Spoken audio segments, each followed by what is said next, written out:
Matapos malaman na pineke ng asawa ang kanyang pirma para ibigay ang bahay sa biyenan, ibinato ni Tina ang eviction notice sa gitna ng plastic na housewarming party.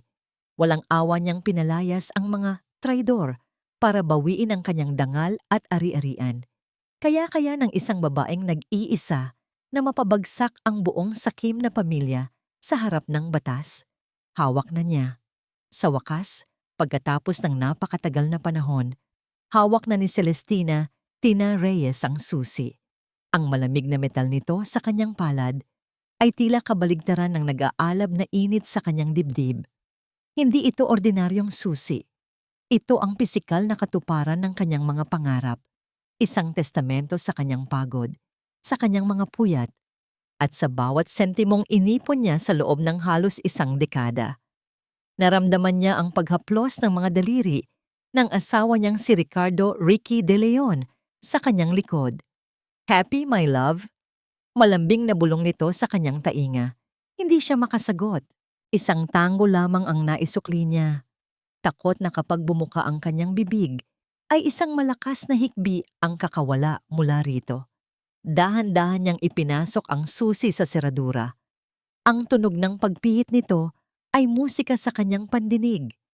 Pagbukas ng pinto, isang amoy ng bagong pintura at kahoy ang sumalubong sa kanila.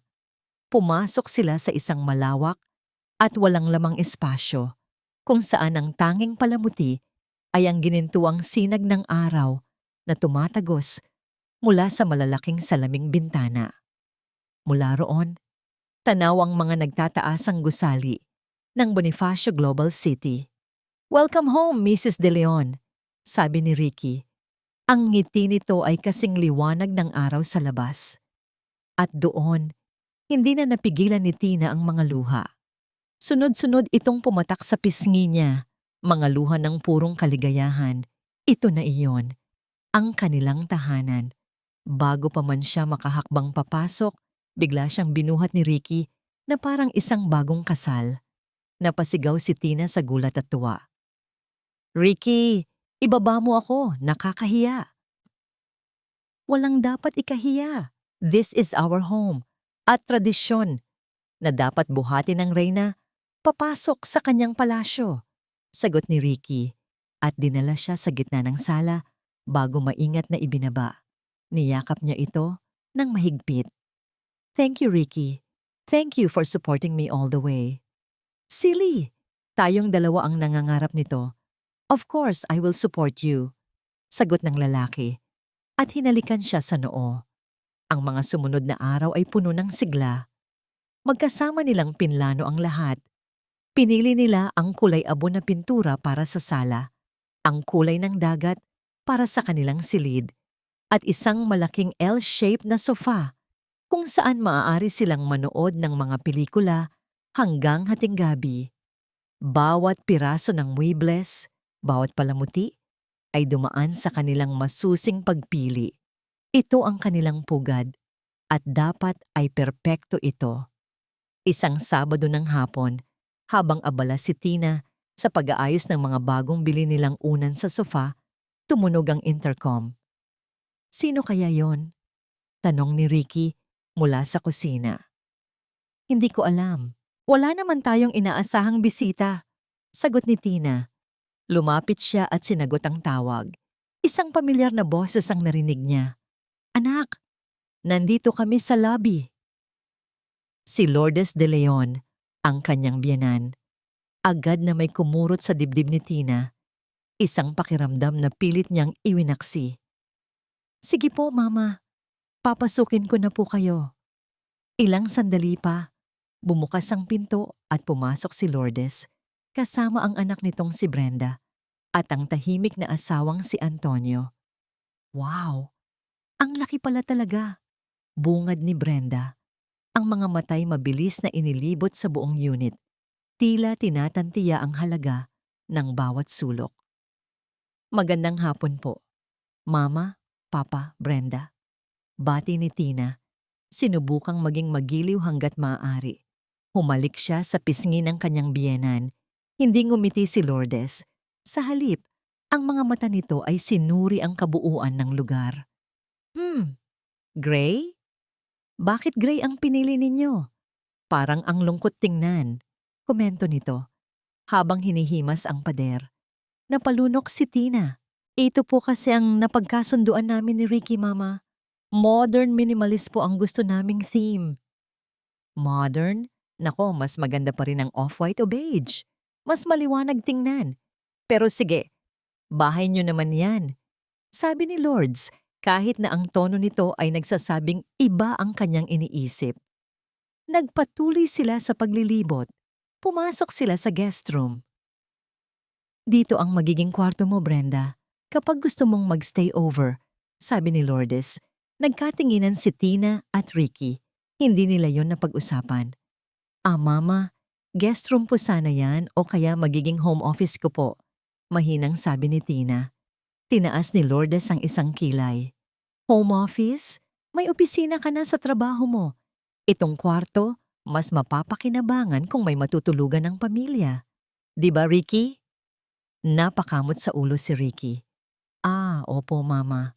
Pwede naman po. Isang maliit na punyal ang bumaon sa puso ni Tina. Hindi man lang siya sinang-ayunan ng kanyang asawa. Teka, magkano nga ulit ang kuha niyo dito, kuya? Biglang tanong ni Brenda na walang pakundangan. Brenda, saway ng ama nilang si Antonio sa unang pagkakataon. Bakit, Papa? Nagtatanong lang naman para malaman natin kung gaano kalaki ang investment ni kuya dito. Pangangatwiran ng dalaga. Hindi sumagot si Ricky. Si Tina ang sumagot sa isang kalmado, ngunit matatag na boses. Most of it came from my personal savings, Brenda, and from a generous gift from my parents. Isang hindi magandang katahimikan ang bumalot sa kanila. Tiningnan siya ni Lourdes mula ulo hanggang paa na para bang nga ngayon lang siya nakita. Pagkatapos ng tila walang katapusang pagbisita, sa wakas ay nagpaalam na rin ang pamilya De Leon. Nang maisara na ni Ricky ang pinto, napabuntong hininga si Tina at napaupo sa sofa. Ang saya na naramdaman niya kanina ay napalitan ng pagod at inis. Naramdaman niya ang pag-upo ni Ricky sa tabi niya. Inakbayan siya nito. Pagpasensyahan mo na sila, Mama, ha? Ganun lang talaga yon. Excited lang sila para sa atin. Excited? O excited na may bago silang lugar na pakikialaman? Hindi napigilang sabi ni Tina. Tina naman, huwag ka namang ganyan. Pamilya ko pa rin yon, sabi ni Ricky. Medyo nagbago na ang tono. Ayaw ni Tinang mag-away sila. Ito ang unang linggo nila sa kanilang bagong tahanan. Sorry, siguro pagod lang ako. Niyakap siya ni Ricky. Okay lang, huwag mo na lang isipin yun. Ang importante, sa ating dalawa itong bahay na to. Okay? Akin ka lang at sayo lang ako. At sa atin lang itong kondo. Dahil sa mga salitang yon, medyo gumaan ang loob ni Tina. Pinili niyang maniwala sa sinabi ng asawa. Pinili niyang isipin na marahil naninibago lang siya. Kinagabihan, habang naghahanda sila para matulog, may naalala si Tina. Love, yung spare key pala. Ibibigay ko sana bukas kay Mama para may kopya sila, just in case of emergency. Oo nga pala, sabi ni Ricky habang nagsisipilyo. Hinalungkat ni Tina ang drawer kung saan nila inilagay ang mga importanteng gamit.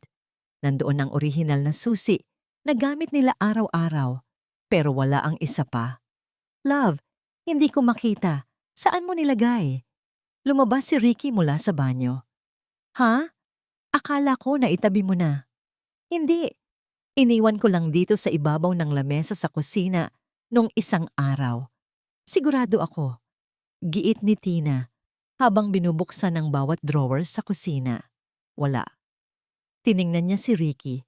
Nagkibit balikat lang ito, isang ngiti sa labi. Hayaan mo na. Baka kung saan ko lang nailagay.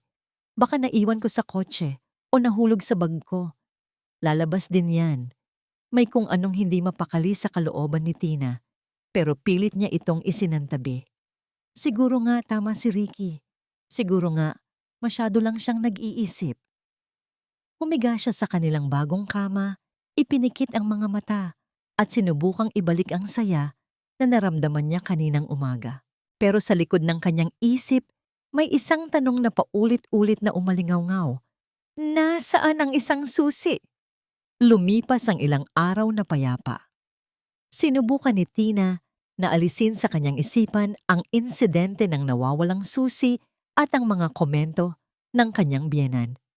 Marahil ay tama. Si Ricky, masyado lang siyang nag-iisip. Pinuno niya ang kanyang mga araw sa trabaho at ang kanyang mga gabi sa pag-aayos ng kanilang bagong tahanan. Unti-unti, ang walang laman na espasyo ay nagkakaroon ng buhay. Mayroon na silang hapagkainan, isang maliit na estante para sa mga libro, at isang malambot na carpet sa sasalam. Bawat sulok ay sumisigaw ng pangalan nilang dalawa, Tina at Ricky. Isang Martes ng hapon, pag-uwi ni Tina mula sa opisina, pagod ngunit nasasabik na umupo sa bago nilang L-shaped na sofa, natigilan siya sa may pintuan. Ang kanyang pinakamamahal na kulay abong sofa na maingat niyang pinili para sa modernong itsura nito ay nababalutan ngayon ng isang makapal at luma ng seat cover. Bulaklakin ito na may mga kulay ng luma at kupas na rosas at berde. Isang disenyo na huli niyang nakita sa bahay ng kanyang lola noong bata pa siya. Napatitig siya roon, hindi makapaniwala. Alam na alam niya kung kanino galing iyon. Pumasok siya sa kusina at naroon nga ang inaasahan niya. Si Lourdes de Leon, abala sa paghihiwa ng bawang sa kanyang bagong-bagong countertop. Ma, anong ginagawa niyo dito? Tanong ni Tina. Sinisikap itago ang inis sa kanyang boses. Nandyan ka na pala, Tina. Sabi ni Lourdes na hindi man lang lumingon. Naisip ko na ipagluto kayo ni Ricky ng hapunan. Adobo. Paborito niya. Salamat po. Pero, ano po yung nasa sofa? Doon lang lumingon si Lourdes. May ngiti sa labi. Yan ba? Dinala ko. Nakita ko kasi sa lumang baul ko. Sayang naman kung itatapon. At saka, yang sofa ninyo ang dali-daling madumihan. Mas maganda nang may takip para hindi magasgasan. Napalunok si Tina. Pero ma, hindi po kasi bagay sa design ng bahay. Ano ka ba? Sabi ni Lourdes, iwinawas-siwas ang hawak na kutsilyo. Ang design, lilipas din iyan. Ang importante, practical. Masasanay ka rin. At bumalik na ito sa paghihiwa. Hudyat na tapos na ang usapan. Walang nagawa si Tina, kundi pumasok sa kanyang silid at doon maglabas ng buntong hininga. Nang dumating si Ricky, agad niya itong sinalubong. Ricky, nakita mo ba yung sofa? Bungad niya. Oo, ang galing nga eh. Luto ni Mama. Sagot ni Ricky, na halatang ang tinutukoy ay ang amoy ng adobo. Hindi yung pagkain. Yung seat cover. Ang pangit, Ricky. Hindi bagay. Tiningnan ni Ricky ang sofa, tapos ay tumingin kay Tina. Love, hayaan mo na. Para makatulong lang naman si Mama. Ayaw niyang madumihan yung sofa. Appreciate the gesture. Gesture? Ricky, bahay natin to. Dapat may say tayo sa kung anong itsura nito. Oo nga, pero para sa isang seat cover, mag-aaway pa ba tayo?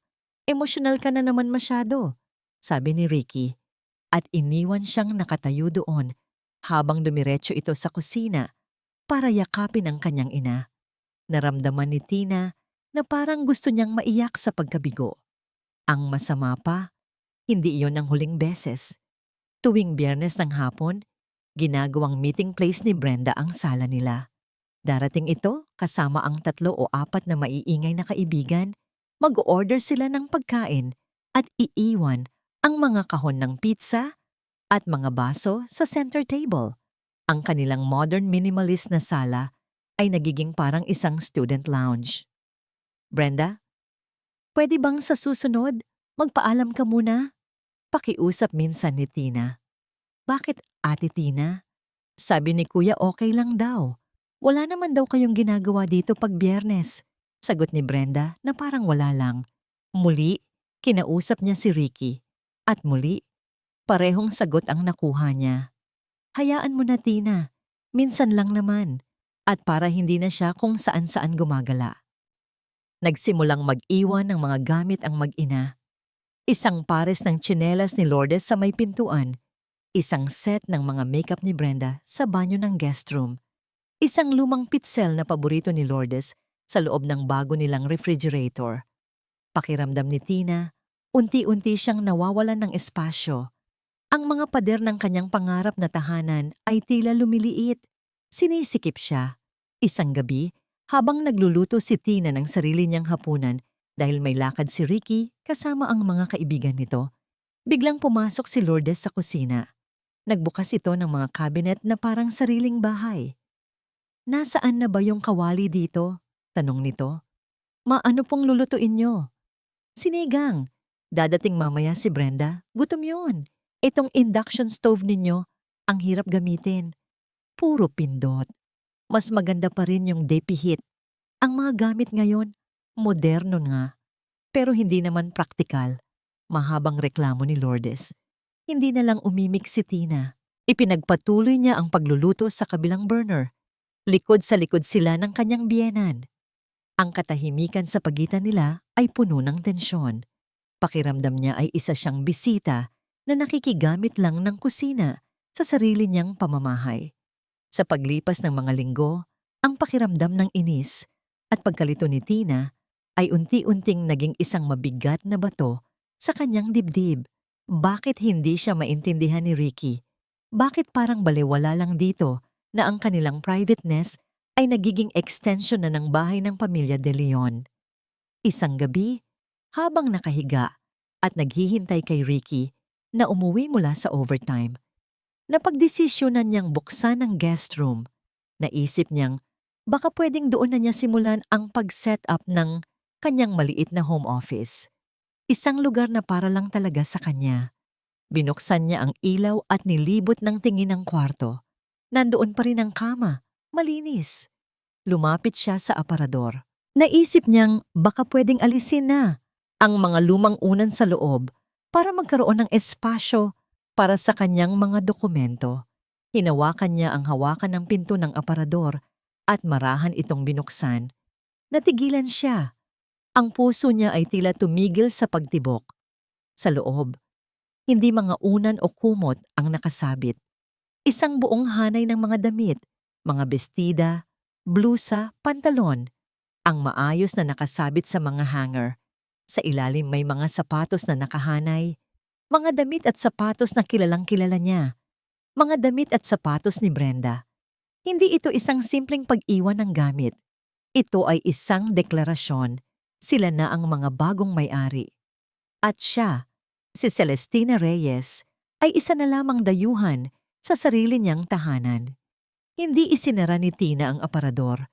Iniwan niya itong nakabukas, isang tahimik na monumento sa panghihimasok na nagaganap sa kanyang pamamahay. Umupo siya sa gilid ng kama sa guest room. Ang mga kamay ay nanginginig.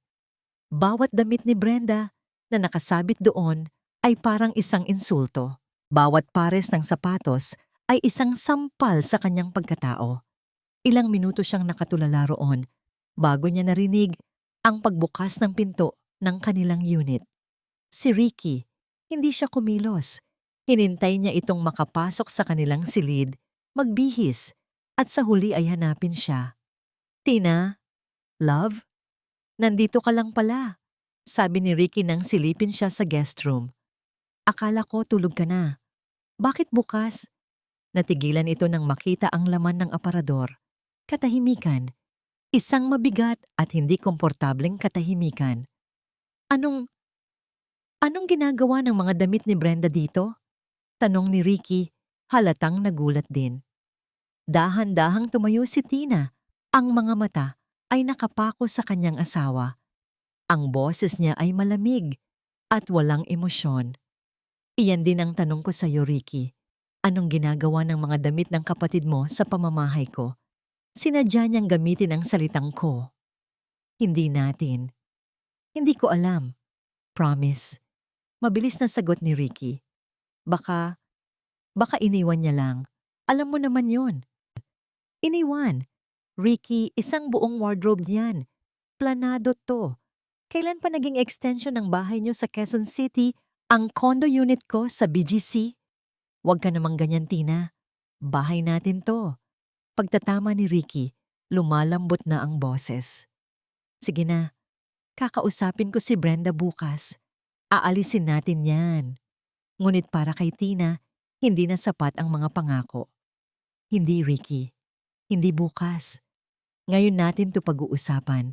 At hindi lang tayong dalawa, dapat kasama sila. Isang linggo pagkatapos noon, sa isang restaurant na pinili ni Lourdes, naganap ang hapunan.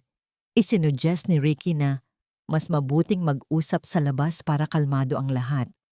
Isang ideya na alam ni Tina ay paraan lang nito para takasan ang komprontasyon sa loob ng kanilang bahay. Ang hapunan ay nagsimula sa mga pilit na ngiti at mababaw na kumustahan.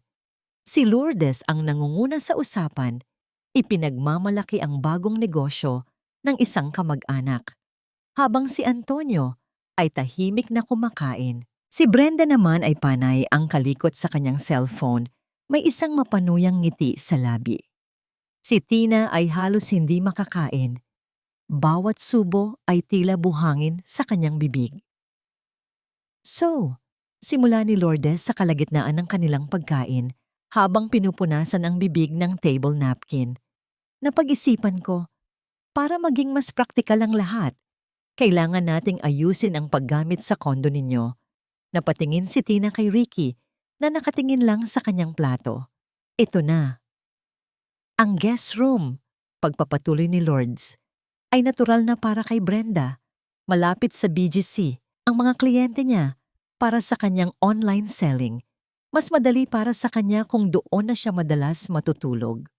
Huminga ng malalim si Tina bago sumagot. Sinisikap na panatilihing kalmado at magalang ang kanyang tono. Tita, with all due respect po, ang guest room po ay plinano naming gawing home office. Home office? Tumawa si Lourdes, isang tawang walang saya. May opisina ka na, Tina. At saka, mas importante ang pamilya kaysa sa trabaho, hindi ba? At may isa pang kwarto doon.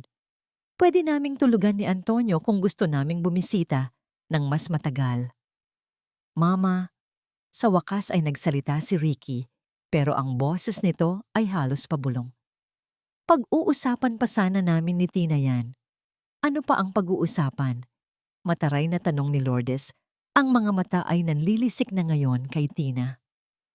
Ricky, anak, para din naman to sa kapakanan ng pamilya. Itong si Tina, masyadong iniisip ang privacy.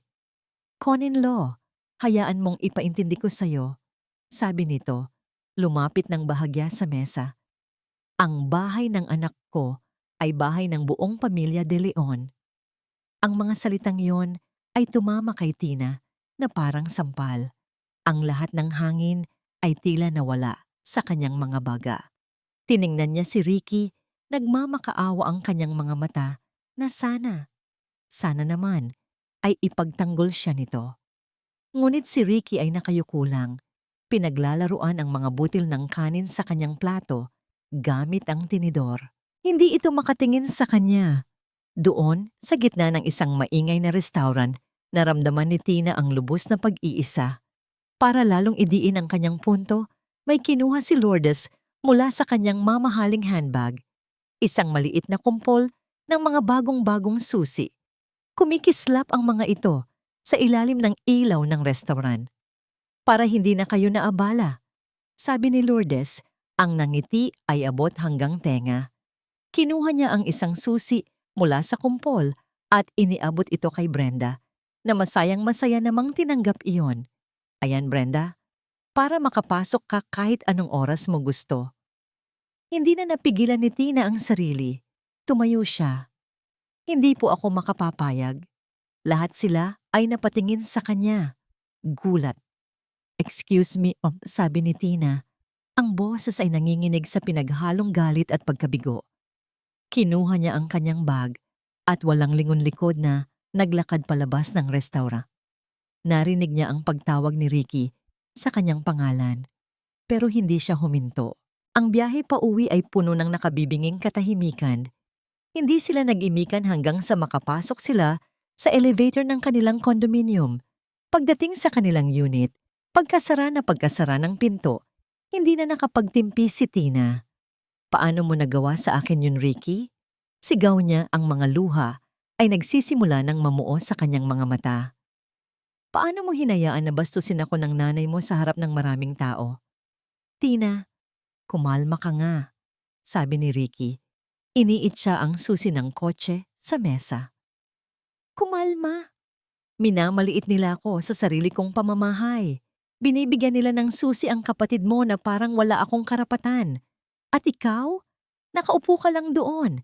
Wala kang ginawa. Wala kang sinabi. Anong gusto mong gawin ko? Awayin ko ang sarili kong ina sa gitna ng restaurant? Ang gusto kong gawin mo ay ang maging asawa ko. Ang ipagtanggol ako. Pero mas pinili mong maging anak niya kaysa maging asawa ko." Hinarap siya ni Ricky. Ang mukha nito ay puno ng pagkainis. "Hindi mo kasi sila sinusubukang intindihin. Laging sarili mo lang ang iniisip mo. Ang gusto mo laging ikaw ang masunod. Dahil bahay ko to. Ako ang naghirap para dito. Bahay natin to. Kung bahay natin to, bakit parang ako lang ang lumalaban para dito?" Sumbat ni Tina. Ang boses ay basag na. Napapikit si Ricky sa sobrang frustrasyon. Inisuklay niya ang mga daliri sa kanyang buhok at humarap kay Tina. Ang mga mata ay nag-aapoy sa galit. "Pwede ba, Tina? Pwede bang tigilan mo na ang pagpapalaki ng lahat ng bagay? Pamilya ko yon. Bakit ba hindi mo na lang sila pagbigyan para matapos na to?" Huminga siya ng malalim at isinigaw ang mga salitang tuluyang dumurog sa puso ni Tina. Pamilya ko yon. Pwede bang itigil mo na ang pagiging komplikado ng lahat? Pamilya ko yon. Ang mga salitang isinigaw ni Ricky ay hindi na nawala sa isip ni Tina. Ang mga yon ay tila mga multo na nagpapagalagala sa loob ng kanilang bagong-bago at maluwag na kondo. Ang mga ito ay nakaukit sa mga pader na tahimik, bumubulong sa kanya sa tuwing siya ay mag-isa. Pamilya ko yun. Pagkatapos ng gabing iyon, isang hindi nakikitang pader ang namagitan sa kanila ni Ricky. Natutulog sila sa iisang kama, pero may milya-milyang distansya sa pagitan ng kanilang mga katawan. Nag-uusap sila, pero tungkol na lang sa mga mababaw na bagay. "Nakalak na ba ang pinto? Ano ang gusto mong ulam? Mag-overtime ako mamaya." Lagi nang may overtime o team dinner si Ricky. Alam ni Tina na ito ang paraan ng kanyang asawa para iwasan siya, para iwasan ang problema na ayaw nitong harapin. At sa bawat gabing umuuwi ito ng late, mas lalong nararamdaman ni Tina ang lamig at bigat ng pag-iisa. Ang tahanang pinangarap niya ay naging isang magandang kulungan. Isang gabi, naghanda si Tina ng sinigang na hipon, isa sa mga paborito ni Ricky. Naglagay siya ng 2 plato sa kanilang mamahaling acacia wood dining table. Naghintay siya. Lumipas ang 8:00, 9:00, 10:00. Isang text message lang ang dumating mula kay Ricky. "Sorry love, bigla ang meeting. Kumain ka na." Tinitigan ni Tina ang 2 plato. Ang usok mula sa mainit na sabaw ay unti-unti nang nawawala, katulad ng pag-asa sa kanyang puso. Kinuha niya ang plato ni Ricky at ibinalik ang pagkain sa kaserola. Umupo siyang mag-isa at nagsimulang kumain. Ang pagkain ay walang lasa sa kanyang panlasa. Ang bawat subo ay tila isang obligasyon na kailangan niyang tapusin. Habang kumakain siya sa katahimikan, bigla siyang nakarinig ng malalakas na tawanan mula sa guest room. Si Brenda at ang mga kaibigan nito. Hindi man lang sila kumatok o nagpaalam. Basta na lang sila pumasok gamit ang sarili nilang susi. Ang ingay ng kanilang musika at hagik-gikan ay tila isang pang-aalipusta sa kanyang tahimik na kalungkutan. Hindi niya sila pinuntahan. Hindi niya sila sinita. Ano pa ang silbi? Kinabukasan, tumawag ang kanyang ina. Sinubukan ni Tina na gawing masigla ang kanyang boses. Hello ma, kumusta po kayo? Okay lang kami anak. Ikaw ang kumusta? Ang bago ninyong bahay? Masaya ba kayo ni Ricky? Isang ngiti ang pilit na iginuhit ni Tina sa kanyang mga labi kahit na walang sino mang nakakakita. Opo naman ma, sobrang saya po. Ang ganda-ganda po dito. Salamat po ulit sa tulong ninyo ha. Wala yun anak. Ang mahalaga ay masaya ka. Alagaan ninyo ni Ricky ang isa't isa at ang bahay na yan. Yan ang simbolo ng pagsasama ninyo. Opo ma. Pagkatapos ng tawag, ibinaba niya ang telepono at doon bumuhos ang mga luhang kanina pa niya pinipigilan. Napaupo siya sa sahig, niyakap ang kanyang mga tuhod at umiyak ng walang tunog. Umiyak siya para sa kanyang mga pangarap na nawawasak, para sa pagmamahal na akala niya ay sapat na, at para sa sarili niya na unti-unting nawawala sa loob ng mga pader na tahimik. Ngunit habang dumadaloy ang kanyang mga luha, isang kakaibang damdamin ang nagsimulang umusbong sa kanyang dibdib. Hindi ito pagsuko, ito ay galit. Isang malamig at matatag na galit. Tumayo siya, pinunasan ang kanyang mga luha. May determinasyon sa kanyang mga mata. Hindi siya papayag na matapos ang lahat ng ganito. Ipinaglaban niya ang pangarap na ito. Hindi niya ito isusuko ng basta-basta. Kinagabihan, habang mahimbing na natutulog si Ricky, sa tabi niya, bumangon si Tina. Dahan-dahan siyang naglakad, papunta sa kanilang maliit na study area. Binuksan niya ang ilaw at kinuha ang isang malaking envelope kung saan nakatago ang lahat ng importanteng dokumento. Isa-isa niya itong inilabas at inilatag sa mesa. Ang deed of absolute sale, malinaw na nakapangalan sa kanya. Celestina Reyes, single. Binili niya ito bago pa man sila ikasal.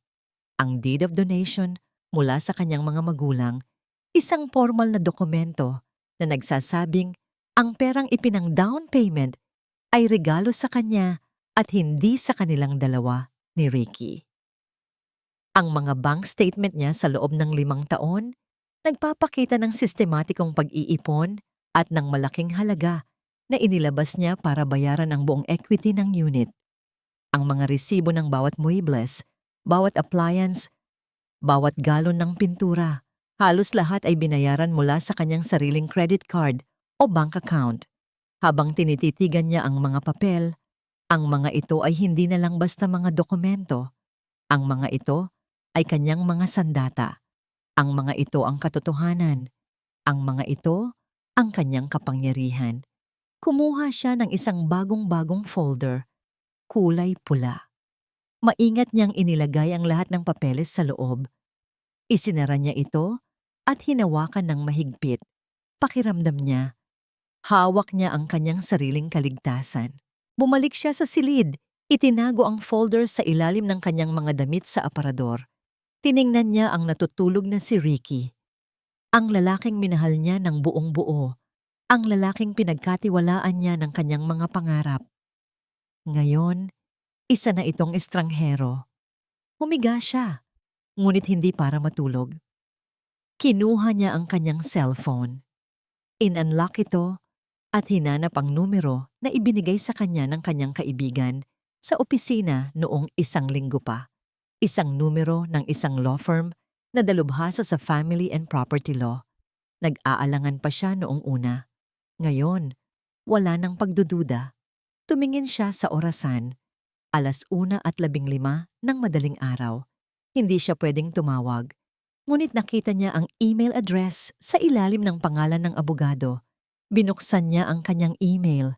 Ang kanyang mga daliri ay mabilis na nag-type sa screen. Ang mensahe ay maikli at direkta. Toti Reyes, subject, Legal Consultation Inquiry. Good evening. I was referred by a friend. I would like to set an appointment to discuss a personal matter regarding a property. Please let me know of your earliest availability. Thank you. Celestina Reyes, Pinindot niya ang send bago pa man magbago ang kanyang isip. Nang lumabas ang salitang message sent sa screen, nakahinga siya ng maluwag. Hindi niya alam kung ano ang mangyayari bukas. Ang alam niya lang, ngayon, nagsimula na siyang lumaban. Kinabukasan, isang email ang naghihintay kay Tina pagbukas niya ng kanyang computer sa opisina. Mula sa opisina ni Attorney Lorna Madrigal, maikli lang ang mensahe. Nag-aalok ng isang slot para sa konsultasyon kinabukasan ng hapon. Agad siyang nag-reply para kumpirmahin.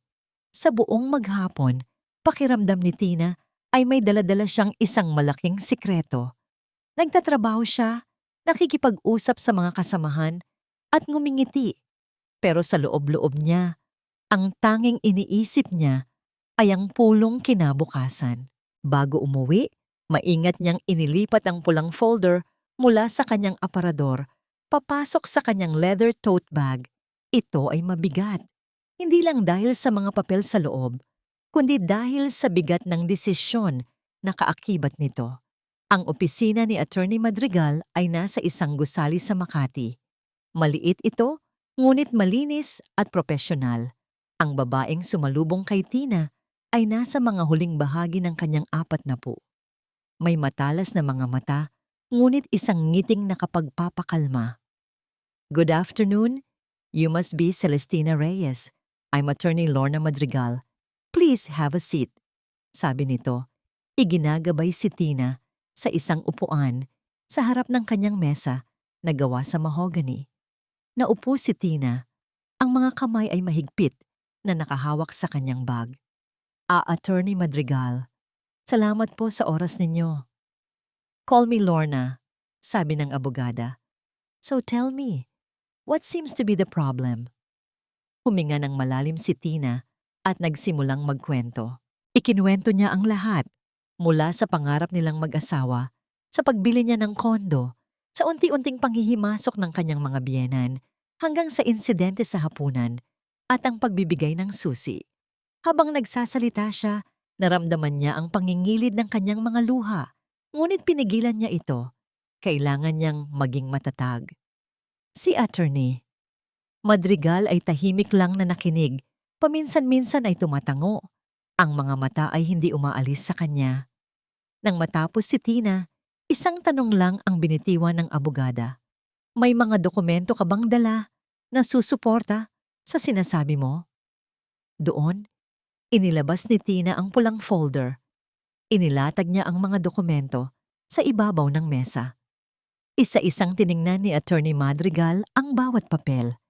Ang mukha nito ay seryoso. Binabasa ang bawat salita, bawat numero. Pagkatapos ng ilang minuto, itinaas niya ang kanyang tingin. Mrs. Reyes. Tina, pagtatama niya sa sarili. Malinaw pa sa sikat ng araw. The property was purchased by you, under your name, before you got married. Ang tawag dito sa batas ay separate property. Hindi ito bahagi ng inyong community property bilang mag-asawa. Kinuha niya ang deed of donation. At itong donasyon mula sa mga magulang mo, lalo pang nagpapatibay na ang perang ginamit ay para sa iyo lamang. Your husband has no legal claim over this property. Wala. Isang malaking hininga ang pinakawalan ni Tina. Isang hiningang hindi niya namalayang matagal na pala niyang pinipigilan. Ang bigat sa kanyang dibdib ay tila nabawasan. Ti talaga po? Oo, matatag na sagot ng abogada. Kahit pa sabihin nating may mga pagkakataon na tumulong siya sa pagbabayad ng monthly dues o maliliit na gastusin, hindi nito binabago ang katotohanan na sayo ang pag-aari. Ang pamilya niya ay, legally speaking, mga bisita lamang sa iyong pamamahay. At may karapatan kang paalisin sila kung gugustuhin mo. Paano po? Maraming paraan. Pwede tayong magpadala ng isang formal na demand letter. Kung hindi sila sumunod, maaari tayong magsampa ng kasong ejectment. Ang mga salitang iyon, demand letter, ejectment, ay parang galing sa ibang mundo. Ngunit sa halip na matakot, nakaramdam si Tina ng isang kakaibang lakas. Meron siyang laban at ang batas ay nasa panig niya. Salamat po, attorney. Lorna, salamat po. Sabi ni Tina, ang boses ay puno ng pasasalamat. Ang batas ay para sa mga lumalaban, Tina. Sabi ni Attorney Madrigal, isang maliit na ngiti ang sumilay sa kanyang labi. Ang tanong na lang ay, handa ka na bang lumaban? Lumabas si Tina sa gusali na may bagong pananaw. Ang takot na bumabalot sa kanya ay napalitan ng pag-asa. Mayroon siyang kapangyarihan, mayroon siyang karapatan. Habang naglalakad siya papunta sa parking lot, dumaan siya sa harap ng isang bagong condominium na itinatayo. Sa showroom sa ibaba, may isang batang mag-asawa na masayang tinitingnan ang isang scale model. Ang mga kamay ay magkahawak. Nagtatawanan sila abang itinuturo ang isang unit. Malamang ay pinaplano na ang kanilang kinabukasan. Isang kurot ng lungkot ang naramdaman ni Tina. Ganoon din sila ni Ricky dati. Puno ng pangarap, puno ng pag-ibig. Saan sila nagkamali? Ang laban na haharapin niya ay hindi lang laban sa kanyang mga biyenan. Ito ay isang pag-amin na ang kanyang kasal ay nasa bingit ng pagguho. Nakarating siya sa kanilang unit na daladala ang magkahalong emosyon ng pag-asa at takot. Pagbukas niya ng pinto, umaasa siyang madadatnan ng isang tahimik at walang taong bahay. Ngunit hindi. Nadatnan niya si Brenda sa gitna ng sala. Nakaluhod ito sa sahig, may hawak na measuring tape. May kausap ito sa cellphone. Ang boses ay masaya at malakas. Oo, girl. Perfect yung space dito sa sala. Sakto. Sinukat ko na. Kasya yung 3 manicure stations. Malapit pa sa bintana. Kaya yung lighting, perfect din for our nail art pics. As in, sobrang excited na ako. Napatigil si Tina sa may pintuan. Ang susi ay nasa kanyang kamay pa rin. Tila nabingi siya. Ang mga salita ng abogada ay umuugong sa kanyang isip. Sa'yo ang pag-aari. May karapatan kang paalisin sila. Pero sa harap niya, ang kapatid ng kanyang asawa ay sinusukat na ang kanyang sala para gawing isang negosyo na para bang ang opinyon niya, ang existence niya ay walang anumang halaga. Napatitig si Brenda sa kanya, hindi man lang nagulat. Itinuloy nito ang pakikipag-usap sa telepono. Ay, nandito na pala si Ate Tina. Sige girl, tawag na lang ulit ako. Bye! Ibinaba ni Brenda ang telepono at tumayo. Isang malapad na ngiti sa kanyang mukha. Hi ate, buti nandito ka na. Tinutulungan na kita sa layout ng bago kong spa. Ganda. No? Ang mga salita ni Brenda ay parang isang malakas na sampal sa mukha ni Tina. Mas malakas pa sa anumang pisikal na sakit. Bago kong spa. Ang pag-aari sa tono nito, ang kaswal na paraan ng pagdeklara nito na ang sala niya ay magiging isang commercial space ay higit pa sa kayang sikmurain ni Tina. Huminga siya ng malalim. Ang mga salita ni Attorney Madrigal ay umalingaw-ngaw sa kanyang isipan. May karapatan ka. Anong spa ang sinasabi mo, Brenda? Tanong ni Tina. Ang boses ay kalmado sa labas, ngunit sa loob, isang bulkan ang nagbabadyang sumabog. Itinukod ni Brenda ang kanyang mga kamay sa bewang. Ate, di ba nabanggit ko na sa'yo? Magtatayo ako ng maliit na nail spa para yung mga kliyente ko hindi na kailangang pumunta sa malayo. At naisip ko, perfect dito sa condo. Ang ganda ng view, high-end ang dating. Perfect for my brand. Naglakad si Tina papasok, dahan-dahang isinara ang pinto sa likuran niya. Binitawan niya ang kanyang bag sa sahig. At sino ang nagsabi sa'yo na pwede mong gawin yan dito? Tinaas ni Brenda ang isang kilay. Si Kuya, syempre, at si Mama. Sabi nila, okay lang daw. Para naman to, sa future ko ate. At saka, para yung condo, maging productive. Hindi yung nakatengga lang. Kasabay ng huling salita ni Brenda, bumukas ang pinto ng guest room. Lumabas si Lourdes. May hawak na isang baso ng tubig na para bang siya ang tunay na may-ari ng bahay. O Tina, nandyan ka na pala. Narinig mo na ba ang magandang balita? Magkakaroon na ng negosyo si Brenda dito mismo sa bahay ninyo. Sabi ni Lourdes, isang matamis, ngunit mapanlokong ngiti ang nasa kanyang mga labi. Doon na nagsimulang mag-init ang ulo ni Tina. Hinarap niya ang dalawa. Hindi, walang magtatayong negosyo dito. Ang ngiti sa mukha ni Lourdes ay biglang naglaho. At bakit hindi? Dahil pamamahay po ito. Tahanan, hindi isang commercial stall sa isang tiyangge. Matigas na sagot ni Tina. Aba, sumasagot ka na ngayon? Sabi ni Lourdes, lumapit ito ng isang hakbang. Tina, pakinggan mo ako. Itong bahay na ito ay isang malaking investment. Investment yan ni Ricky. At bilang isang investment, kailangan nitong kumita. Hindi pwedeng palamuti lang. Ang negosyo ni Brenda ang magbibigay buhay at kita sa lugar na ito. Hindi makapaniwala si Tina sa kanyang naririnig.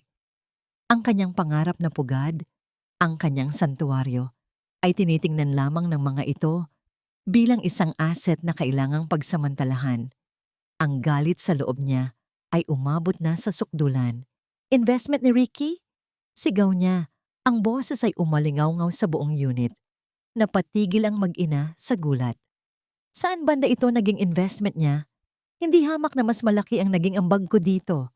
Halos lahat ng ipon ko, ang perang regalo ng mga magulang ko, lahat yun nakapuhunan dito. Ang kanyang dibdib ay mabilis na tumataas baba. Sa wakas, nasabi niya, ang katotohanang matagal na niyang kinikimkim. Humalakhak si Lourdes, isang malamig at mapanlibak na halakhak. Talaga? Pera mo? Tiningnan siya nito mula ulo hanggang paa na para bang isa siyang nakakatawang bagay. O pera ng asawa mo na ibinibigay sa'yo? Pera ko yun. Pinaghirapan ko yun. Giit ni Tina. Ang mga kamao ay nakakuyom na sa kanyang tagiliran. Naku iha, sabi ni Lourdes, umiling-iling pa ito na parang naaawa sa kanya. Huwag kang magkunwari na naiintindihan mo ang mga bagay na ito. Ano ba ang alam ng mga babaeng tulad mo tungkol sa mga assets at investment? Ang trabaho ninyo ay mag-alaga ng bahay at mag-asikaso ng asawa. Hayaan mo na kaming mga De Leon ang mag-isip kung paano palalaguin ang pera ng anak ko. Ang bawat salita ay parang laso na tumarak sa puso ni Tina. Ang sakit, ang paghamak, ang kawalan ng respeto. Lumabas kayo, mahinang sabi ni Tina. Ang boses ay nanginginig. Ano? Sabi ko lumabas kayo. Sigaw niya itinuturo ang pinto. Labas. Hindi kayo welcome dito. Bahay ko to, akin to. Nagulat si Lourdes sa kanyang pagsigaw, pero agad itong nakabawi. Ang mukha ay namula sa galit. Walang hiya ka. Matapos kang pakisamahan ng maayos sa pamilya namin, ito ang igaganti mo? Palibhasa. Hindi na natapos ni Lourdes ang kanyang sasabihin. Kasabay ng kanilang sigawan, bumukas ang pinto. Pumasok si Ricky, mukhang pagod mula sa trabaho. Natigilan ito sa gitna ng sala. Tinitingnan ang tatlong babae na galit na nakatayo. Ang kanyang asawa, ang kanyang ina, at ang kanyang kapatid. Ang tensyon sa hangin ay halos nahihiwa ng kutsilyo. Bago pa man makapagsalita si Ricky, mabilis na nagbago ang anyo ni Lourdes. Ang galit sa mukha nito ay napalitan ng anyo ng isang naaping biktima. Ang mga mata nito ay biglang nangilid sa luha. Tumingin ito kay Ricky. Ang boses ay garalgal na parang iiyak. Ricky, anak, ma, anong nangyayari dito? Nag-aalalang tanong ni Ricky. Hinawakan ni Lourdes ang braso ng anak. Humihikbi. Ang asawa mo, pinalalayas kami. Pagkatapos ng lahat ng ginawa naming pagtulong sa kanya dito, sinisigawan niya kami. Tingnan mo ang ginagawa ng asawa mo sa amin ng kapatid mo. Napatingin si Brenda kay Tina. Ang mga mata ay puno ng pagkukunwaring takot at sakit. Dahan-dahang ibinaling ni Ricky ang kanyang tingin kay Tina. Ang pag-aalala sa kanyang mukha ay dahan-dahang napalitan ng ibang emosyon. Hindi pagtatanong, hindi pag-unawa, Ito ay pagsisisi. Tiningnan niya si Tina na para bang siya ang may kasalanan ng lahat, na para bang siya ang kontrabida sa eksenang yon. Ang mga mata niyang minsan ay puno ng pagmamahal, ngayon ay malamig at puno ng akusasyon. Ang tingin na ipinukol ni Ricky kay Tina ay isang tingin na hinding-hindi niya malilimutan. Ito ay isang tingin na nagsasabing, ikaw ang may kasalanan, ikaw ang nanggugulo. Walang salitang namutawi sa pagitan nilang mag-asawa matapos ihatid ni Ricky ang kanyang umiiyak na ina at kapatid sa elevator. Pagbalik niya sa unit, hindi siya tumingin kay Tina. Dumiretso siya sa kanilang silid at isinara ang pinto. Hindi na siya sinundan ni Tina. Alam niyang wala nang patutunguhan ang anumang usapan. Sa gabing iyon, natulog si Tina sa sofa. Ang kanyang mamahaling L-shaped na sofa na binalot ng bulaklaki na seat cover ng kanyang biyenan. Sa ilalim ng magaspang na tela, naramdaman niya ang lamig ng katotohanan. Tapos na. Kinabukasan, isang malaking bouquet ng puting rosas ang sumalubong kay Tina sa dining table. May kasama itong isang maliit na card. I'm sorry, my love. Let's fix this. I love you. Lumabas si Ricky mula sa silid, bihis na para sa trabaho. Ngumiti ito sa kanya. Isang pilit na ngiti. Nagustuhan mo ba? Hindi sumagot si Tina. Tinitigan lang niya ang mga bulaklak. Magaganda sila. Ngunit walang buhay. Parang ang kanilang pagsasama. Tina, please, sabi ni Ricky. Lumapit at hinawakan ang kanyang mga kamay. Sorry na. Alam kong mali ang nangyari kahapon.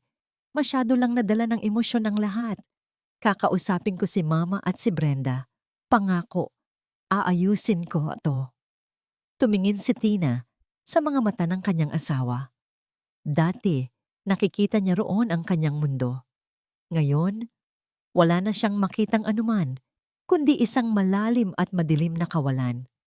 Ang mga pangako nito ay mga salitang walang bigat, mga barya na ipinambabayad para sa kapayapaan na hindi naman totoo. Ngunit sa halip na makipagtalo, isang kakaibang kapaguran ang kanyang naramdaman. Okay, Ricky. Mahinang sagot niya. Nagulat si Ricky sa kanyang mabilis na pagsang-ayon. Di talaga? Okay na tayo? Tumangulang si Tina. Pagod na akong makipag-away. Isang malaking ngiti ang gumuhit sa mukha ni Ricky. Isang ngingiti ng ginhawa. Niyakap siya nito ng mahigpit. Thank you, love. Thank you. See? Kaya natin to. Ikaw at ako laban sa mundo, di ba? Hindi gumanti ng yakap si Tina. Ang kanyang mga braso ay nanatiling nakababa sa kanyang tagiliran, habang ang kanyang mukha ay nakasandal sa dibdib nito. Ang mga mata ay nakapikit. Walang emosyon. Sa mga sumunod na araw, naging extra sweet si Ricky. Lagi itong may dalang pasalubong, maagang umuuwi, at tinutulungan siya sa mga gawaing bahay. Umaarte ito na parang bagong kasal sila, na parang ang lahat ay bumalik na sa dati. At si Tina ay nakisakay lang. Ngumingiti siya kapag ngumingiti ito. Tumatawa siya sa mga biro nito. Umaarte siyang parang pinaniniwalaan niya ang lahat. Ngunit sa loob-loob niya, nagmamasid siya. Naghihintay. Alam niyang may mali. Isang gabi Huwebes, mahimbing nang natutulog si Ricky. Nanood sila ng pelikula, isang romantic comedy na pinili nito para mag-relax sila. Para kay Tina, ang bawat eksena ay isang kasinungalingan. Hindi siya makatulog, may bumabagabag sa kanya. Naalala niya na kailangan pala niyang i-renew ang insurance ng kanilang kotse. Ang kopya ng Certificate of Registration ay nasa briefcase ni Ricky. Dahan-dahan siyang bumangon mula sa kama, sinisigurong hindi ito magigisik. Naglakad siya papunta sa sala kung saan iniwan ni Ricky ang kanyang itim na leather briefcase sa ibabaw ng silya. Binuksan niya ito. Sa ilalim ng dim light ng lampshade, nakita niya ang karaniwang laman. Ang laptop nito, mga notebook, ilang ballpen. Sa isang side pocket, nakita niya ang folder kung saan nakalagay ang mga dokumento ng sasakyan. Ngunit habang kinukuha niya ito, may isa pang folder na sumabit sa kanyang daliri. Isa itong manipis at murang brown folder. Walang anumang label. Galing ito sa isang kumpanyang hindi pamilyar sa kanya. Paraiso Financing Incorporated. Biglang kumabog ng malakas ang dibdib ni Tina. Ano ito? Dala ng kuryosidad na mas malakas kaysa sa kanyang pag-iingat, binuksan niya ang folder. Ang unang pahina ay isang dokumentong may malalaking titik sa itaas. Loan application form. Ang kanyang mga mata ay mabilis na gumalaw. Binabasa ang mga detalye. Loan amount, 500,000 pesos. Borrower, Ricardo De Leon. Co-borrower, wala. Nakahinga siya ng bahagya. Ngunit nang magpatuloy siya sa pagbabasa, isang section ang nagpatigil sa paghinga niya. Collateral, Real Estate Property Address, Unit 2508, Serenity Towers, Bonifacio Global City, Taguig City. Ang address nila. Ang address niya. Ang dugo ay tila umalis sa kanyang mukha. Nanginginig ang kanyang mga kamay habang inililipat niya ang pahina. Ang sumunod na dokumento ay isang promissory note. At ang huli? Ang huling papel sa folder, isang spousal consent form. Isang dokumento na nagpapatunay na siya, bilang asawa, ay pumapayag na gamiting collateral ang kanilang ari-arian. Nakita niya ang pamilyar na pirma ni Ricardo De Leon sa linya ng borrower/spouse. At sa ilalim nito, sa linya na may nakasulat na consenting spouse, nakita niya ang kanyang pangalan, Celestina Reyes. Nakatitig siya sa pirma. Ito ang kanyang pangalan, ngunit hindi ito ang kanyang sulat kamay. Ito ay isang pangit, nanginginig, at halatang-halatang pekeng pirma. Isang pirma ng pagkakanulo. Nabitiwan niya ang mga papel. Ang mga ito ay nagsilaglagan sa sahig na walang tunog. Ang hangin ay nawala sa kanyang mga baga. Ang buong mundo niya ay gumuho sa isang iglap. Hindi lang ito kahinaan. Hindi lang ito kawalan ng paninindigan. Ito ay isang krimen. Isang panloloko. Isang direktang pagtatangka na isanla ang kanyang pinaghirap. Naghirapang pangarap nang wala siyang kaalam-alam. Sa gitna ng kanyang pagkagulat, narinig niya ang isang tunog mula sa silid. Isang pag-ungol, senyales na gumalaw si Ricky sa pagkakatulog. At pagkatapos, narinig niya ang mga yabag, papalapit, papunta sa sala. Agad siyang natauhan. Nagmamadali at nanginginig niyang pinulot ang mga papel mula sa sahig, isinilid pabalik sa brown folder at mabilis na ipinasok sa briefcase. Isinara niya ito nang walang tunog. Kasabay ng pagpihit ng doorknob ng silid, umupo siya sa sofa, kinuha ang isang magazine at nagkunwaring nagbabasa. Ang puso niya ay dumadagundong na parang tambol sa loob ng kanyang dibdib. Lumabas si Ricky mula sa silid. Kinukusot ang kanyang mga mata. Love, anong ginagawa mo pa dito? Hindi ka pa natutulog? Itinaas ni Tina ang kanyang tingin mula sa magazine. Isang perpektong maskara ng pagkakalma ang nakapinta sa kanyang mukha. Hindi ako makatulog. Naisip kong magbasa muna. Ikaw, bakit ka nagising? Naramdaman kong wala ka sa tabi ko. Sagot ni Ricky. Ang boses ay malambing pa. Lumapit ito at umupo sa tabi niya. Inakbayan siya. Halika na. Matulog na tayo. May trabaho pa bukas. Tumango si Tina. Sige, tatapusin ko lang itong article. Hinalikan siya ni Ricky sa noo. Huwag kang magpagabi masyado ha.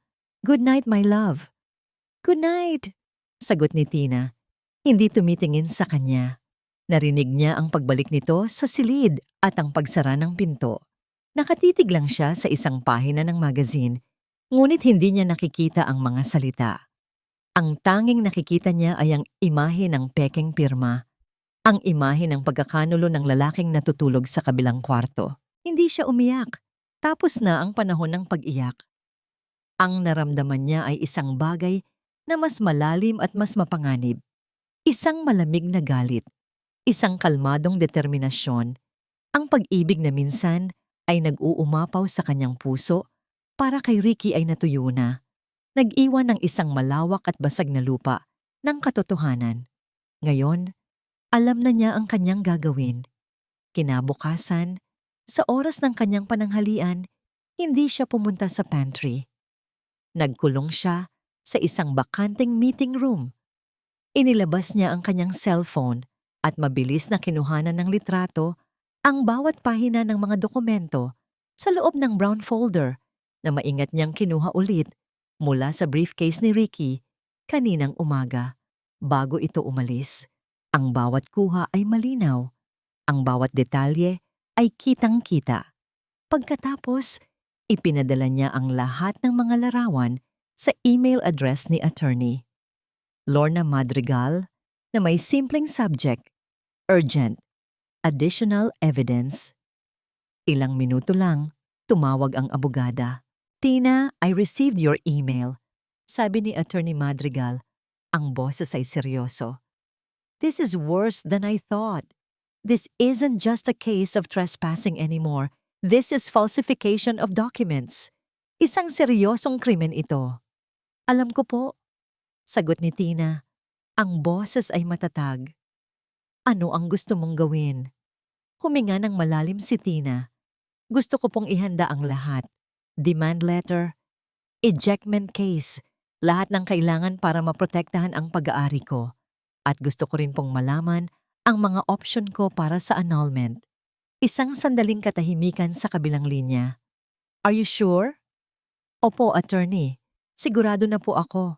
Sagot ni Tina. Walang bakas ng pag-aalinlangan. I have enough evidence. Please proceed. Sa mga sumunod na araw, si Tina ay naging isang ganap na estranghera sa sarili niyang bahay. Nagsuot siya ng isang maskara ng normalidad na kahit si Ricky ay hindi nakahalata. Ngumingiti siya sa tamang oras. Tumatawa siya sa mga tamang biro. Nagluluto siya ng paborito nitong pagkain. Ginampanan niya ang papel ng isang mapagmahal na asawa ng buong husay. Ito ang huling sayaw ng kanilang panlilinlang. At sisiguraduhin niyang siya ang mangunguna. Habang siya ay umaarte, ang kanyang mga biyena naman ay lalong nagiging kampante. Si Brenda ay nagsimula nang magdala ng mga sample ng kulay ng pintura para sa kanyang spa. Si Lourdes naman ay panay ang tawag sa telepono. Masayang ibinabalita sa mga kamag-anak ang nalalapit na house blessing at grand opening ng negosyo ni Brenda. Naisip namin, Tina, na isabay na lang sa birthday ni Brenda sa susunod na Sabado. Masayang sabi ni Lourdes isang hapon na para bang si Tina ay isang kasosyo sa kanilang mga plano. Doble selebrasyon, mag-iimbita kami ng maraming bisita. Kailangan makita nila ang bago nating family investment. Tumangulang si Tina, isang maliit na ngiti ang nasa kanyang mga labi. Magandang ideya po yan, Mama. Talaga? Mabuti naman at nagustuhan mo. Sabi ni Lourdes, halatang natuwa sa kanyang pagsang-ayon. O sige, kami na ang bahala sa lahat. Sa pagkain, sa mga imbitasyon, ang gagawin mo na lang ay maging maganda sa araw na yon. Isuot mo yung pinakamaganda mong bestida. Opo, Mama. Gagawin ko po. Sagot ni Tina. Nakikita niya ang lahat, ang kanilang kasakiman, ang kanilang kayabangan, ang kanilang bulag na paniniwala na sila ay nagtagumpay na. At sa bawat araw na lumilipas, sa bawat pagpaplanong naririnig niya, lalong tumitibay ang kanyang loob. Hahayaan niya silang magplano, hahayaan niya silang mag-imbita, hahayaan niya silang maghanda para sa kanilang pinakamalaking selebrasyon. Dahil sa araw na yon, sa gitna ng kanilang kasiyahan, sa harap ng lahat ng kanilang mga bisita, doon niya ibabagsak ang tabing. Isang gabi, habang nag-aayos siya ng kanyang mga gamit, nakita niya ang isang lumang litrato nila ni Ricky. Kuha ito noong kanilang honeymoon. Magkayakap sila. Ang mga ngiti ay totoo. Ang mga mata ay puno ng mga pangarap. Kinuha niya ang litrato. Tinitigan niya ito ng matagal. May kaunting kirot siyang naramdaman. Isang multo ng nakaraan, ngunit mabilis itong nawala. Ang babae sa litratong yon, ang babaeng puno ng pag-ibig at tiwala, ay matagal nang wala. Namatay ito noong gabing nakita niya ang pekeng pirma. Itinago niya ang litrato sa pinakailalim ng kanyang aparador. Sa pagpihit niya, bigla siyang niyakap ni Ricky mula sa likuran. Isinubsob ang mukha nito sa kanyang leeg. Ang bango-bango naman ng asawa ko. Bulong nito. Alam mo, ang saya-saya ko. Kasi okay na tayo. At okay na rin kayo nila mama. Hindi kumilos si Tina. Nanatili siya ng matigas sa yakap nito. Alam kong naging mahirap ang mga nakaraang linggo. Pagpapatuloy ni Ricky. Pero I promise you, love, pagkatapos ng party na to, pagkatapos ng house blessing, lahat magiging maayos. Magiging masaya na tayo dito. Pangako yan. Naramdaman ni Tina ang paghalik nito sa kanyang balikat. Isang halik na dati ay nagpapakilig sa kanya, ngunit ngayon ay nagdudulot na lang ng pandidiri. Hindi siya sumagot. Isinara lang niya ang kanyang mga mata at hinigpitan ang pagkuyom sa kanyang mga palad. Oo, Ricky, sabi niya sa kanyang isipan. Pagkatapos ng party na to, lahat ay magiging maayos para sa akin. Biyernes ng gabi. Ang bisperas ng bagyo. Ang buong condominium unit ay abala. Si Lourdes at Brenda ay paroot pa rito, nag-aayos ng mga huling detalye para sa dobleng selebrasyon kinabukasan. May mga bagong kurtina na kulay ginto na isinabit si Lourdes sa sala, na ayon dito ay pang-akit ng swerte. Si Brenda naman ay nag-set up na ng isang maliit na mesa sa isang sulok kung saan ilalagay ang kanyang mga business flyers. Si Tina ay nakaupo lang sa dining table. Pinapanood sila, isang tahimik na anino sa sarili niyang tahanan. Nang gabing iyon, matapos magpaalam ng kanyang mga biyenan, sa wakas ay naiwan silang dalawa ni Ricky. Ang ingay at gulo ay napalitan ng isang mabigat na katahimikan. Si Ricky ay abala sa pag-aayos ng mga bote ng alak sa kanilang minibar. Malapad ang nangiti. Excited ka na ba para bukas, love? Tanong nito. Hindi lumilingon. Magiging masaya to. Darating lahat ng mga kamag-anak natin. Finally, maipapakita na natin sa kanila ang bago nating bahay. Tinitigan ni Tina ang likod ng kanyang asawa. Ang lalaking minsang naging mundo niya. Napagdesisyonan niya. Sa huling pagkakataon, nabigyan ito ng pagkakataon. Hindi para ayusin ang mga bagay-bagay, kundi para marinig niya mismo mula dito ang katotohanang alam na niya. Para tuluyan ng isara ang pinto. Ricky, mahinang tawag niya. Lumingon ito. Hawak ang isang bote ng wine. Yes, my love. Umupo ka muna. May gusto akong itanong. Ang angiti sa mukha ni Ricky ay bahagyang nawala. Nakita nito ang seryosong ekspresyon sa mukha ni Tina. Sumunod ito at umupo sa silyang nasa tapat niya. Ano yon? Kinakabahan naman ako sa'yo. Huminga ng malalim si Tina. Tungkol sa atin. Tungkol sa bahay na to. Masaya ka ba talaga? Kumunot ang noo ni Ricky. Oo naman. Siyempre masaya ako. Hindi ba't ito naman ang pangarap natin? Pangarap natin? O pangarap ko na sinakyan mo lang? Tina, ano bang klaseng tanong yan? Medyo naiinis na, sabi ni Ricky. Hindi pinansin ni Tina ang kanyang tanong. Nagpatuloy siya. Ricky, may itinatago ka ba sa akin?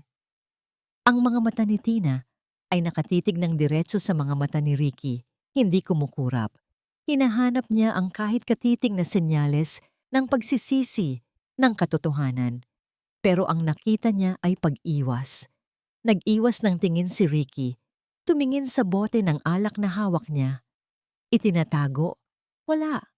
Bakit mo naman na itanong yan? Dahil pakiramdam ko, hindi na tayo magkakilala, sabi ni Tina. Ang boses ay puno ng kalungkutan. Pakiramdam ko, may mga desisyon kang ginagawa na hindi mo sinasabi sa akin. Mga desisyon na maaaring makaapekto sa lahat ng pinaghirapan ko. Doon na naging depensibo si Ricky. Binitiwan niya ang bote ng alak sa mesa nang may kaunting kalabog. Ano na naman to, Tina? Akala ko ba okay na tayo? Bakit ka na naman nagsisimula ng away? Isang gabi na lang bago ang party, sisirain mo pa ba ang mood? Hindi ito pagsisimula ng away, Ricky. Ito ay paghahanap ng katotohanan. Katotohanan? Ano pang katotohanan ang gusto mong marinig? Pasigaw na tanong nito. Napagod na ako sa pagdududa mo. Napagod na ako sa pagiging emosyonal mo. Na minsan, gusto ko na lang sumunod sa gusto nila mama para wala ng gulo. Tumayo si Ricky. Alam mo, yan ang problema sa'yo. Palagi kang may issue. Hindi ka marunong maging masaya. Lagi kang may hinahanap na mali. Hindi pa rin kumikibo si Tina. Hinayaan niya lang itong magsalita. Hindi mo ba kayang pagkatiwalaan na lang ako? Kahit minsan lang? Sabi nito. Ang boses ay puno ng panunumbat. Pagkatapos ng lahat, ako pa rin ang asawa mo. Pagod na umiling si Tina. Ang pagiging asawa ay hindi lisensya para manloko. Natigilan si Ricky sa kanyang sinabi. Isang saglit na takot ang gumuhit sa mukha nito, ngunit agad itong napalitan ng galit. Hindi ko alam kung ano ang sinasabi mo. Pagod na ako sa usapang ito, sabi nito. Kinuha niya ang susi ng kanyang kotse. Kailangan ko ng hangin. Kailangan ko ng espasyo. At tulad ng dati, tinalikuran siya nito. Naglakad ito palabas ng pinto at isinara ito ng malakas. Naiwan si Tina sa gitna ng kanilang magarbong sala, napapaligiran ng mga ginintuang kurtina at mga palamuting hindi niya pinili. Naramdaman niya ang huling piraso ng kanyang puso na tuluyan nang nabasag. Wala ng pag-asa. Wala ng pag-ibig. Wala ng pamilyang pinagsasaluhan.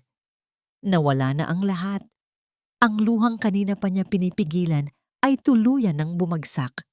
Ngunit hindi ito mga luha ng kahinaan. Ito ay mga luha ng paglaya.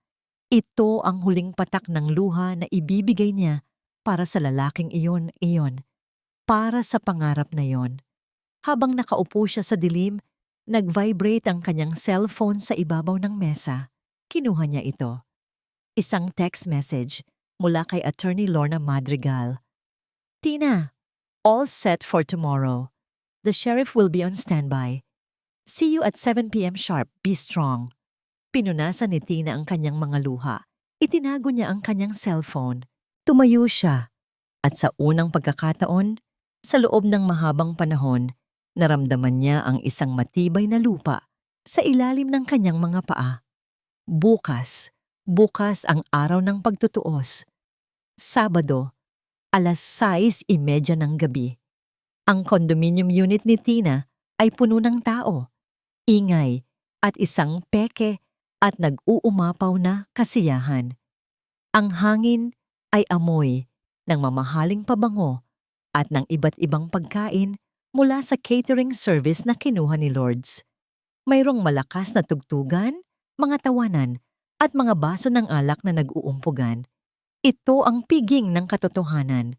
Ngunit ang mga panauhin ay walang kamalay-malay sa katotohanang malapit ng sumabog. Sa gitna ng lahat, si Lourdes de Leon ay parang isang reyna. Nakasuot ng isang makinang na pulang bestida, masayang inaaliw ang mga bisita. Welcome! Welcome sa aming bagong family investment. Paulit-ulit niyang sinasabi. Napakaswerte ng anak kong si Ricky sa kanyang napundar. Si Brenda naman, ang birthday girl, ay nakatayo sa tabi ng kanyang mesa ng mga flyers, nakangiti mula tenga hanggang tenga. Yes, tita, ito na po ang simula ng aking beauty empire. Si Ricky ay nasa tabi ng kanyang ina. Isang ngiti rin ang nakapaskil sa kanyang mukha. Kahit na ang mga mata nito ay panay ang paghahanap sa isang tao. Si Tina, kanina pa siya wala sa sala. Nagkulong siya sa kanilang silid mula pa kaninang hapon. Ang sabi niya kay Ricky ay masama ang kanyang pakiramdam at kailangan niyang magpahinga bago ang party. 7:00 ng gabi, eksakto.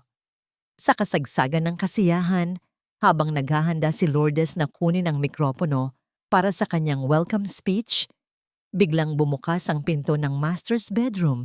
Lahat ng mata ay napunta roon. Lumabas si Tina, ngunit hindi siya nakasuot ng magandang bestida na inaasahan ni Lourdes. Nakasuot siya ng isang matikas at plansadong-plansadong navy blue pantsuit. Ang kanyang buhok ay maayos na nakapusod. Ang kanyang mukha ay seryoso, walang emosyon, maliban sa isang determinadong kislap sa kanyang mga mata. Hindi siya nag-iisa. Sa likuran niya, may 3 tao. Isang babae na nasa mid-40s, nakasuot din ng business attire, may dalang isang itim na briefcase, at 2 unipormadong lalaki, matitikas ang tindig. Ang isa ay may hawak na isang malaking brown envelope. Isang biglaang katahimikan ang bumalot sa buong unit. Ang tugtugan ay tila humina. Ang mga tawanan ay naputol. Tina, ano't sino sila? Naguguluhang tanong ni Ricky, lumalapit sa kanya. Hindi siya pinansin ni Tina. Naglakad siya papunta sa gitna ng sala at ang 3 kasama niya ay sumunod. Good evening everyone, sabi ng babaeng kasama ni Tina. Ang boses ay malinaw at may awtoridad.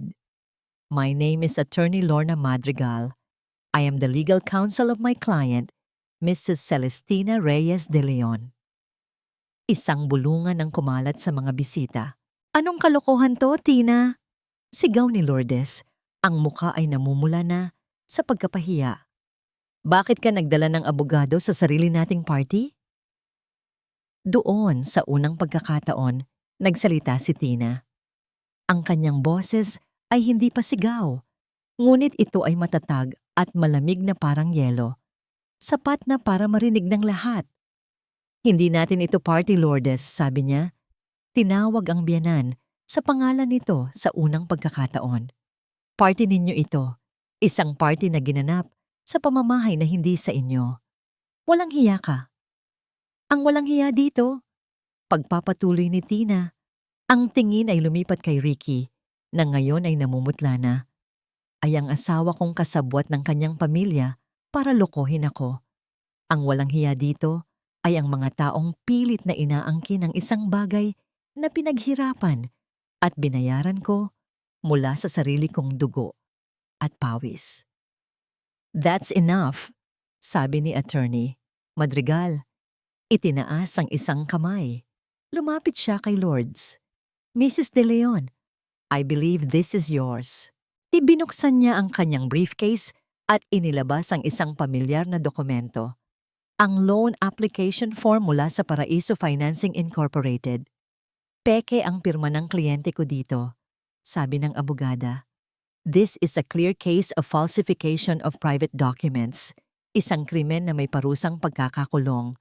Nanlaki ang mga mata ni Brenda. Si Lourdes ay parang nauubusan ng hangin. Si Ricky ay parang isang estatwa, hindi makagalaw.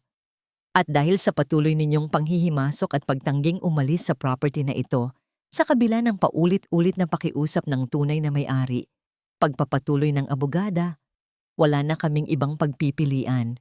Sumenya siya sa isa sa mga unipormadong lalaki. Ito ay ang sheriff ng korte. Kinuha ng sheriff ang isang dokumento mula sa kanyang brown envelope. Isang papel na may malalaking selyo. Sa bisa ng isang writ of preliminary injunction na inilabas ng Regional Trial Court, malakas na basa ng sheriff, ipinag-uutos sa pamilya De Leon, partikular na kina Lourdes Antonio at Brenda De Leon, at sa sino mang taong kumakatawan sa kanila, na agad nalisanin ang lugar na ito. Isang malakas na gasp ang narinig mula sa mga bisita. Itinaas ni Attorney Madrigal ang kanyang tingin at sinuri ang buong kwarto. According to all legal documents, deklara niya, ang boses ay mataginting. Ang deed of absolute sale, ang mga bank record at ang deed of donation mula sa kanyang mga magulang ay iisa lang ang pinapatunayan. Humarap siya sa lahat. At sa huli, ang kanyang mga mata ay tumingin kay Tina. The sole, absolute and undisputed owner of this condominium unit is Mrs. Celestina Reyes. We have a court order demanding everyone not party to the ownership to vacate the premises. Immediately. Ang mga salita ng abogada ay bumagsak na parang isang bomba sa gitna ng selebrasyon. Ang katahimikan ay nakabibingi. Ang mga bisita na kanina lang ay nagtatawanan, ngayon ay nakatayo na, parang mga estatwa. Ang mga mukha ay puno ng pagkabigla at pagkalito. Ang ilan ay nagsimulang magbulungan. Ang mga mata ay palipat-lipat mula kay Tina patungo sa namumutlang pamilya De Leon. Si Lourdes ang unang nakabawi ng boses. Hindi! Hindi totoo yan! Sinungaling! Peke ang mga dokumentong yan! Sigaw niya, ang boses ay desperado. Ricky! Anak! Sabihin mo sa kanila! Sabihin mong sayo ang bahay na to! Lahat ng mata ay napunta kay Ricky. Nakatayo pa rin ito sa gitna. Maputla na parang papel. Ang kanyang tingin ay nakapako kay Tina. Isang halo ng hindi makapaniwala. Takot at pagsisisi. Ricky? Sabi ni Tina. Ang boses ay mas malambot na ngayon, ngunit may bigat ng isang pinal na hatol. Sabihin mo sa kanila ang totoo. Napalunok si Ricky. Ang kanyang mga labi ay bumuka, ngunit walang salitang lumabas. Paano niya sasabihin? Paano niya aaminin sa harap ng lahat ng kanilang mga kamag-anak at kaibigan na siya ay isang kasinungalingan? Na ang buong pundasyon ng kayabangang ipinapakita ng kanyang pamilya ay isang malaking panloloko? Ate, paano mo nagagawa to sa amin? Umiiyak na sabi ni Brenda. Ang kanyang pangarap na spa ay naglalaho na parang bula sa harap niya. Pamilya tayo. Ang pamilya ay hindi nanloloko. Ang pamilya ay hindi nagnanakaw ng pangarap ng iba. Mariing sagot ni Tina. Sapat na ang usapan, sabi ni attorney. Madrigal, tumingin siya sa sheriff. Sir, please do your duty. Tumango ang sheriff. Lumapit ito sa pinto, kasama ang isa pang unipormadong lalaki. Hawak nila ang isang rolyo ng malapad na tape na may nakasulat na Official Seal, Do Not Cross. Doon na tuluyang nawala sa sarili si Lourdes. Hindi niyo pwedeng gawin to. Sa anak ko to. Akin to. Sumisigaw ito habang sinusubukang harangin ng mga opisyal. Ngunit magalang siyang itinatabi ng mga ito. Ang mga bisita ay nagsimula ng mag-alisan, nahihiya at ayaw madamay sa eskandalo. Ang dating masayang party ay naging isang eksena ng pagkakawatak-watak. Sa gitna ng kaguluhan, isang tao lang ang lumapit kay Tina. Si Ricky. Hinawakan nito ang kanyang braso. Ang mga mata ay puno ng luha. Tina, love, please. Pakiusap nito. Ang boses ay basag. Huwag naman ganito. Mag-usap tayo. Tiningnan ni Tina ang kamay nito na nakahawak sa kanya at pagkatapos ay tumingin siya sa mga mata nito. Tapos na tayong mag-usap, Ricky. Binigyan kita ng pagkakataon kagabi. Pero mas pinili mong talikuran ako. Pinilit lang ako ni Mama. Katwiran nito, ang boses ay nagiging desperado. Hindi ko gustong gawin yun. Alam mong mahal na mahal kita.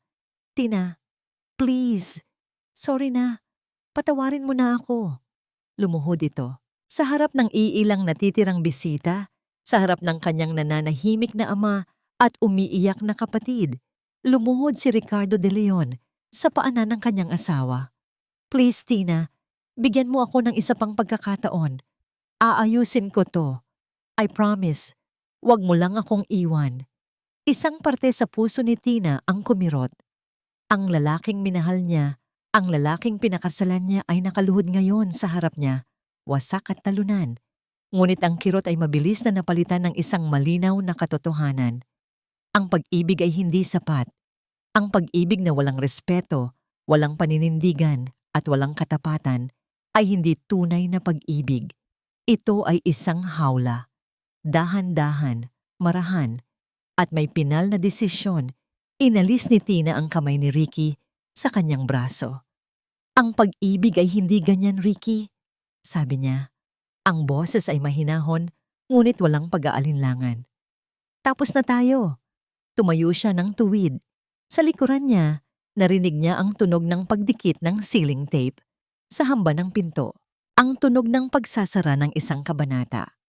Ang pamilya de Leon, si Lourdes na humahagulgol, si Brenda na nakatulala, at si Antonio na nakayuko sa kahihiyan, ay naiwang nakatayo sa labas ng hallway, kasama ang mga natirang pagkain mula sa kanilang naudlot na selebrasyon. Ang pinto ng Unit 2508 ay sarado na. May isang malaking selyo sa gitna. Ang kanilang family investment ay isa na ngayong saradong pinto na hindi na nila kailanman mabubuksan. Naglakad si Tina palayo, kasama ang kanyang abogada. Hindi siya lumingon. Hindi na niya kailangan pang lumingon.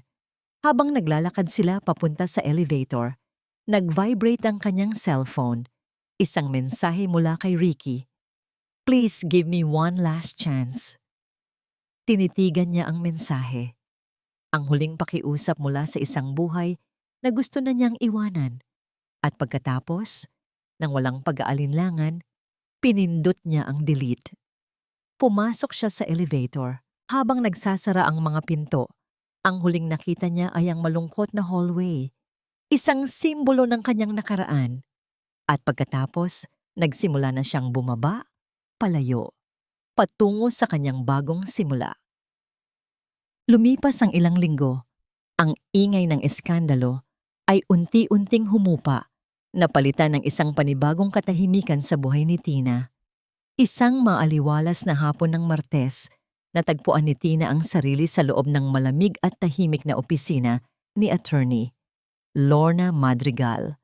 Sa ibabaw ng makintab na mahogany table sa pagitan nila, nakalatag ang isang manipis na dokumento, ang huling papel, ang annulment papers. "Ready, Tina?" tanong ng abogada. Ang boses ay malumanay. Tumango si Tina. Isang maliit at panatag na ngiti ang nasa kanyang mga labi. Kinuha niya ang ballpen. Ang kanyang kamay ay hindi nanginginig. Bawat letra ng kanyang pirma ay isinulat niya ng may katiyakan at bigat. Celestina Reyes, hindi na De Leon. Pag-angat niya ng ballpen mula sa papel, isang pakiramdam ng kaluwagan ang bumalot sa kanya. Isang pakiramdam na mas magaan pa sa hangin. Tapos na. Opisyal nang tapos ang lahat. "Congratulations, Tina. You are now a free woman," sabi ni Attorney Madrigal, ngumiti ito sa kanya. "Salamat po sa lahat, Attorney Lorna." Paglabas niya sa gusali, sinalubong siya ng mainit na sikat ng araw, ngunit hindi ito nakakapasong init. Ito ay isang yakap, isang paalala na may bagong umaga. Dumiretso siya sa BGC, sa gusali kung saan matatagpuan ang kanyang pangarap. Ang pangarap na minsan ay naging isang bangungot. Ngayon, oras na para bawiin ito ng buo. Habang paakyat ang elevator, wala na ang kaba sa kanyang dibdib.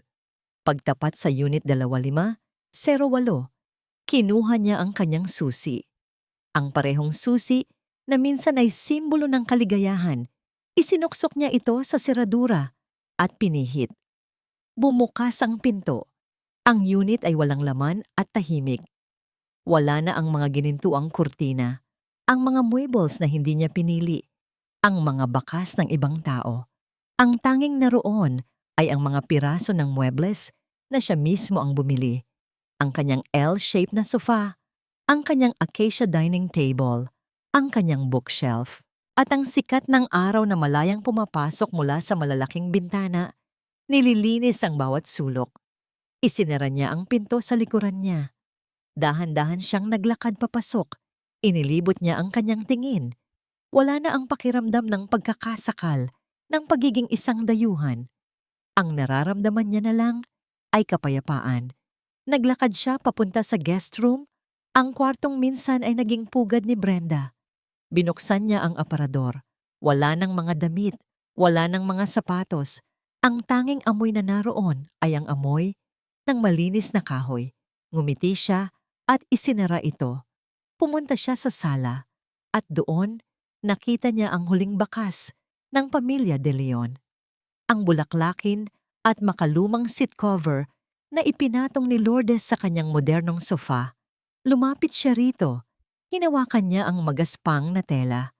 Para itong isang peklat sa gitna ng kanyang malinis na tahanan. At nang walang pag-aalinlangan, hinila niya ito.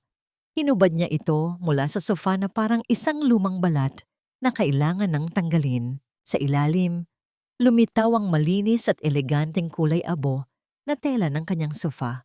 Ang orihinal. Ang pinili niya. Itinapon niya ang lumang seat cover sa isang sulok malapit sa basurahan. Umupo siya sa kanyang sofa. Malambot. Komportable.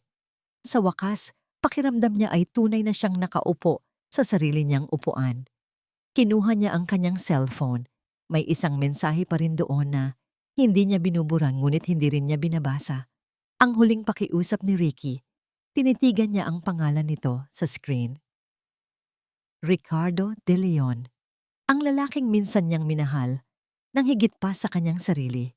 Ang lalaking sumira sa tiwala niya ng walang kapatawaran. Hinawakan niya ang screen, long press. At pagkatapos, lumitaw ang salitang delete. Pinindot niya ito. Delete this conversation? Tanong ng screen. This action cannot be undone. Okay. Bulong niya sa sarili. Pinindot niya ang okay. At tulad ng isang bula, nawala ang pangalan ni Ricky sa kanyang inbox. Nawala ang huling hibla na nag-uugnay sa kanya sa nakaraan. Tumayo siya at nagtimpla ng tsaa. Dinala niya ang kanyang paboritong tasa sa balkonahe. Ang parehong balkonahe kung saan sila ni Ricky ay minsan nangarap habang nakatingin sa mga bituin. Sumandal siya sa railings. Ang hangin ng gabi ay malamig at sariwa. Sa harap niya, ang mga ilaw ng Bonifacio Global City ay kumikislap na parang isang karagatan ng mga diamante. Ang tanawin ay hindi nagbago, pero siya, nagbago na. Hinigop niya ang mainit na tsa. Naramdaman niya ang init nito na dumadaloy sa kanyang katawan, nagbibigay ng kapanatagan. Nawalan siya ng asawa, nawalan siya ng isang pamilyang akala niya ay sa kanya. Nawalan siya ng mga taon na puno ng maling akala. Ngunit sa proseso, natagpuan niya ang isang bagay na mas mahalaga. Natagpuan niya ang kanyang lakas. Natagpuan niya ang kanyang respeto sa sarili. At natagpuan niya ang kanyang tahanan. Dito, sa kataasan, sa gitna ng mga kumikinang na ilaw ng syudad, sa loob ng mga pader na ipinaglaban niya, si Celestina Reyes ay hindi nag-iisa. Siya ay buo. Siya ay malaya. At sa unang pagkakataon, sa loob ng napakatagal na panahon, isang tunay at payapang ngiti ang sumilay sa kanyang mga labi. Sa pagtatapos ng kwentong ito, malinaw na ipinakita ng laban ni Celestina Tina Reyes na ang tunay na tahanan ay hindi lamang 4 na pader, kundi isang espasyong pinangangalagaan ng respeto at katapatan. Ang mga taong umabuso sa kanyang kabaitan, ang pamilyang ginamit ang dugo at kasal bilang sandata, ay humarap sa bunga ng sarili nilang kasinungalingan.